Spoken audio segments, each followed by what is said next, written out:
1947 August 15 12:05 ಸ್ವಾತಂತ್ರ್ಯ ಸಿಕ್ತು. ಬರೀ ಒಬ್ಬರಿಂದ ನಮಗೆ ಸ್ವಾತಂತ್ರ್ಯ ಸಿಗಲಿಲ್ಲ. ಹಲವಾರು ಲಕ್ಷಾಂತರ ಜನ ವೀರ ಯೋಧರಿಂದ ರಕ್ತದ ಕೋಡಿ ಹರಿಸಿ ನಮಗೆ ಸ್ವಾತಂತ್ರ್ಯ ಸಿಕ್ಕಿದೆ.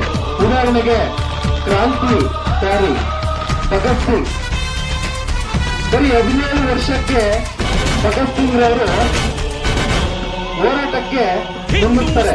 ಬರೀ 17 ವರ್ಷಕ್ಕೆ. ನಂತರ ಯಾವ ತರ ಮುನ್ನುಗ್ತಾರೆ ಅಂತಂದ್ರೆ ಇಡೀ ಬ್ರಿಟಿಷ್ ಸೈನ್ಯವೇ ಆ ಯುವಕನ ಕಣ್ಣೋಟಕ್ಕೆ ಜನರು ಭಯಪಟ್ಟು ಸಂಸತ್ತಿನ ಬ್ರಿಟಿಷ್ ಸೈನ್ಯಕ್ಕೆ ಸಾಮಾನ್ಯ ಇತ್ತು. ಅವರು ನಂತರ